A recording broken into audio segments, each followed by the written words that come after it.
Bom dia a todos. Bem, sobre o que o senhor está perguntando, sobre o que acontece se regulamentar, quais são os males que isso vai acontecer e, principalmente, se o uso recreativo vai fazer só mal para a pessoa que está usando ou para outras pessoas. Vou começar sobre isso. Eu sou da área da saúde e vou resumir. Uma coisa bem simples. O corpo humano não foi feito para ingerir nada quente e nada frio demais, que isso causa lesões. Como também não foi feito para ser fumado nada, absolutamente nada, nenhuma folha de alface. Simplesmente isso. Então, com a pesquisa, 10 anos atrás que eu vi essa pesquisa, não sei como é que está agora. As pesquisas antigas em relação ao tabaco, sobre o fumante passivo, a incidência de câncer é 60%. 60%. Antigamente, é por isso que eu falei, há 10 anos atrás, que eu me lembro, estou falando agora que eu não olhei. Mas eu posso dizer o seguinte, não existe pesquisa, eu ainda não achei pesquisas falando sobre o fumante passivo da maconha. Porque quando eu vou para um show de reggae, que eu adoro reggae, praticamente, acho que de 10 mil pessoas que estão naquele show, não sei nem se 5% não estão fazendo uso. Praticamente todos fazem uso lá. Então, se você chegar também numa região de pessoas mais carentes, crianças de 8 anos estão fazendo uso da maconha.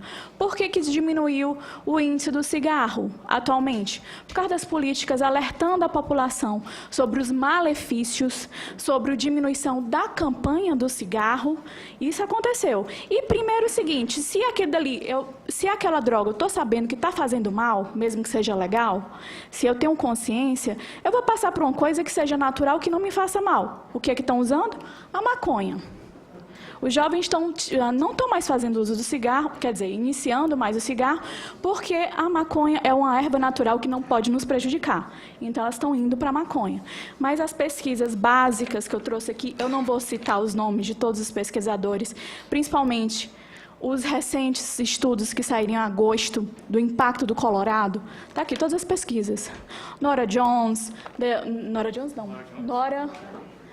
pronto. O Kevin, que é um excelente pesquisador também da ONU, que veio sobre o impacto, sobre a legalização do Colorado. Eu vou citar só algumas partes dele. Mas o que acontece? O cérebro está em formação até os 21, 23 anos.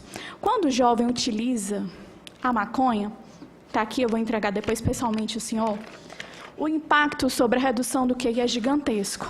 O QI normal geralmente são de 100%. Se você tem um impacto de 10% a menos, vai te prejudicar na hora de uma contratação, sim. Porque, primeiro, o usuário de maconha, o que acontece com o uso da maconha que o senhor deve saber? Além disso, há uma redução do raciocínio, há uma lentificação, estou falando dos jovens principalmente. O que vai acontecer com o cérebro desse jovem?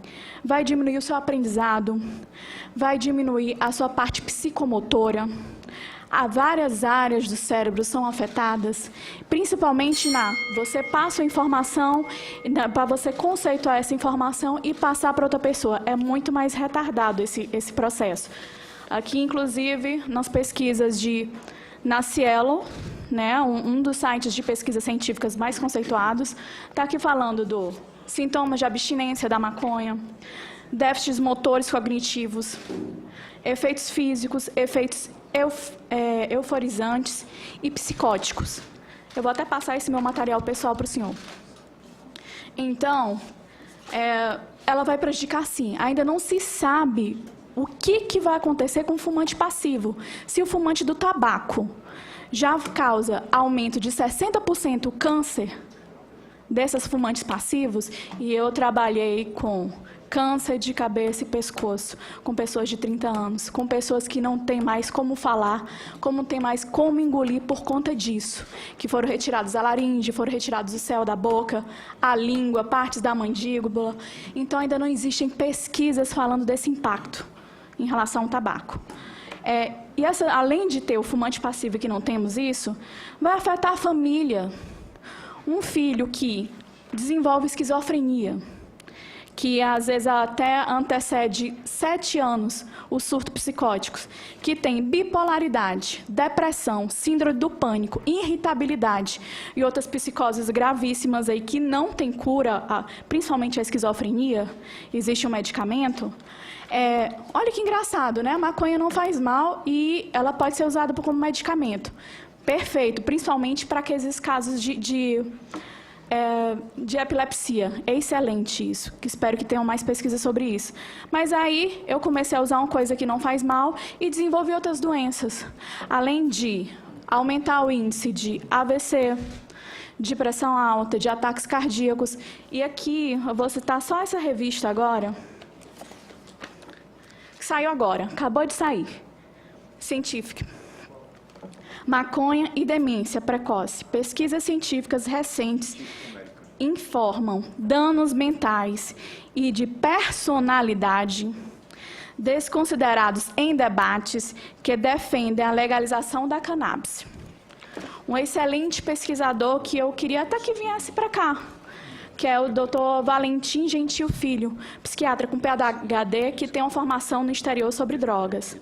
Eu vou só ler aqui. Falando sobre a opção de legalizar.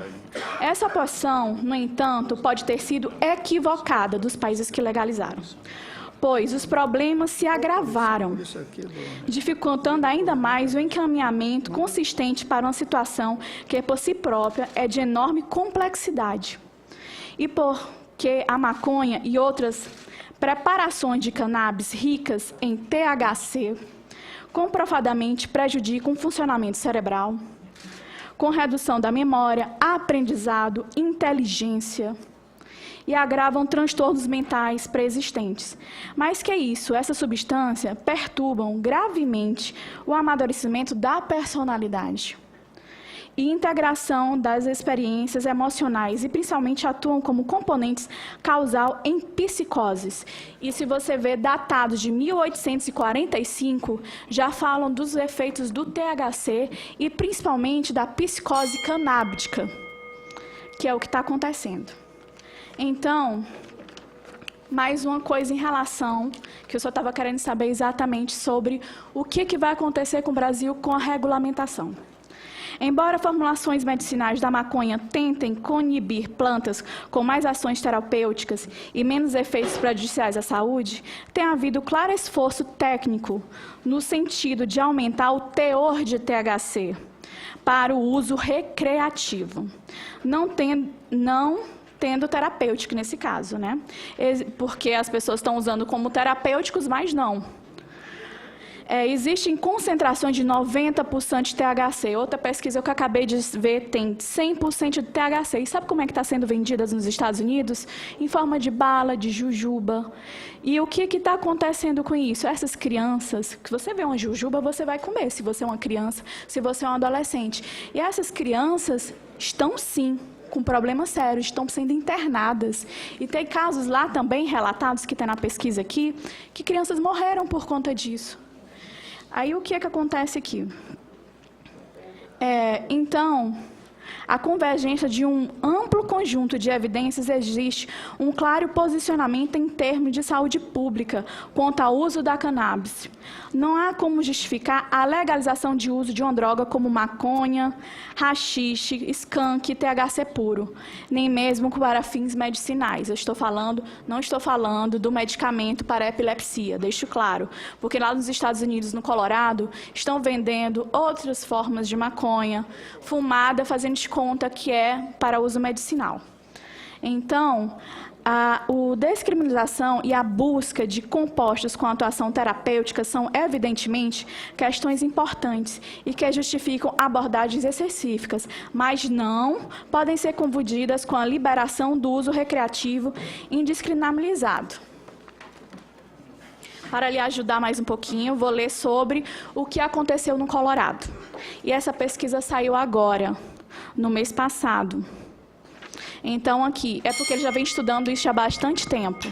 Então, aqui, só em 2012, a média de uso de maconha por adolescentes de 12 a 17 anos. São menores. Menores, também como álcool, não podem receber, né, não podem utilizar álcool por menores, né?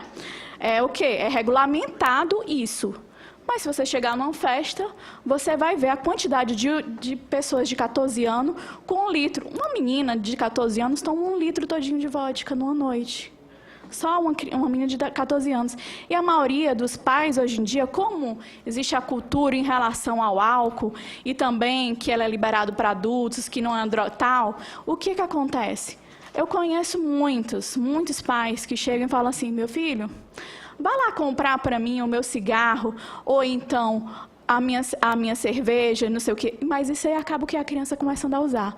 Então, se regulamentar, as crianças também vão usar, porque elas já estão usando. Então, 2012, a média de usuários de maconha por adolescente de 12 a 17 anos no Colorado era de 39% mais alta do que a média nacional, porque não é os Estados Unidos todos que está sendo liberada. E essa faixa etária, antigamente, era só de 10%, passou para 39%.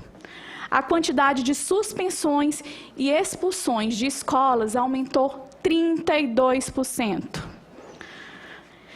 Sobre os adultos. Em 2012, também a porcentagem de estudantes entre 18 e 25 anos que fumavam maconha no Colorado era 42% mais elevada do que a nacional. Também em 2012, adultos acima de 26 anos fumavam maconha regularmente no estado, o índice é mais de 51%, depois que isso foi legalizado, é claro, né?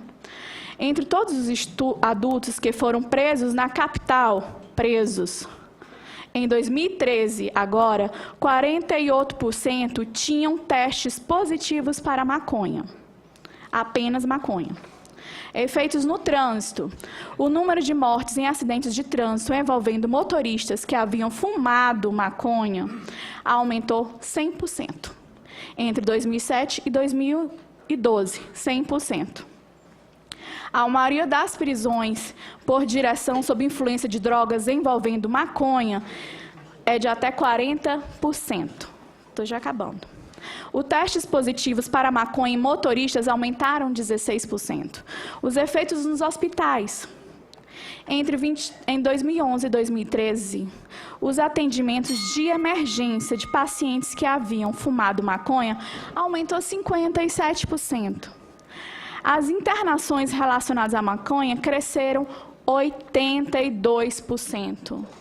Isso no hospital é muito sério. Mas por quê? Porque a partir do momento que foi regulamentado a maconha, que algumas pessoas têm carteirinha lá, também foi aumentado a dose de THC. Antigamente era 0,5% num cigarro. Hoje, há pouco tempo, está 5%. Nos Estados Unidos, no Colorado, temos casos de 40% a 100% de THC. 100%, não é brincadeira isso. Isso é muito sério. Eu não quero isso para o meu país. Eu sou um ser humano que me preocupo muito com o próximo. Então, eu acho muito egoísmo de uma pessoa que está querendo utilizar de forma recreativa. Tá certo que ela pode ter a habilidade de não se viciar. Mas você tem que se preocupar com aquele que pode se viciar, com esses adolescentes, com essas crianças, porque elas vão crescer sabendo que isso é legal. Se é legal, é permitido. Mas elas vão dizer, é uma erva natural, é uma planta. Sim, a cobra é natural, o veneno da cobra é natural, mas mata. Mas o remédio feito através do remédio da cobra pode salvar. O salgueiro, né?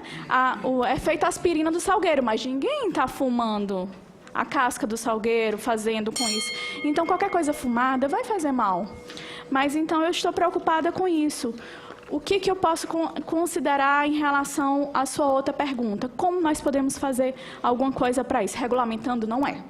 A prova diz que no Colorado só piorou. Em 2013, nossa, você aumentar 100% aqui o número de mortes em acidente porque o motorista estava fumando, estava dirigindo e tinha fumado. Gente, isso é um absurdo. E cada vez mais está aumentando a porcentagem de THC. A partir do momento que, como aconteceu no Colorado, a droga legal vendida lá é 2 vezes mais cara que a ilegal. Então, querendo ou não, se você legalizar, vai ter aquela venda. Mas vai ter um tráfico atrás disso, porque o cara quer comprar mais barato. Ou então, vai que acontece lá também, a pessoa tá pegando, o menor está pegando a carteirinha daquela pessoa que é autorizada para comprar a droga dele. Então, assim, não é regulamentando que vai resolver. Sobre as políticas de proibicionistas, por que existem essas políticas? Por que existem as leis? Porque tem pessoas que não possuem consciência de que fazer um mal ao outro é errado. Por que existem leis para você falar, não mate? Porque pessoas só vão deixar de matar porque não querem ser presas. Mas se elas pudessem, elas vão matar. Então, é relativo em relação a isso. Por favor. Tá? Só para encerrar. Então, o senhor perguntou em relação ao que nós podemos fazer. No Japão e em locais que a política lá é mais rígida em relação às drogas, o índice é menor. No Japão é só 0,2. Então, eu recomendo que nós avalizarmos a educação da criança, do adolescente. Por quê? Porque o que está faltando? Ensinos de conscientização, de moralização, de responsabilidade e, principalmente, dele entender o mal que ele faz. Pode ser que ele faça mal só para ele, mas ele também tem que se preocupar com o outro. Então, é isso que eu peço. Conscientização. Políticas educacionais. Tá? Muito obrigada.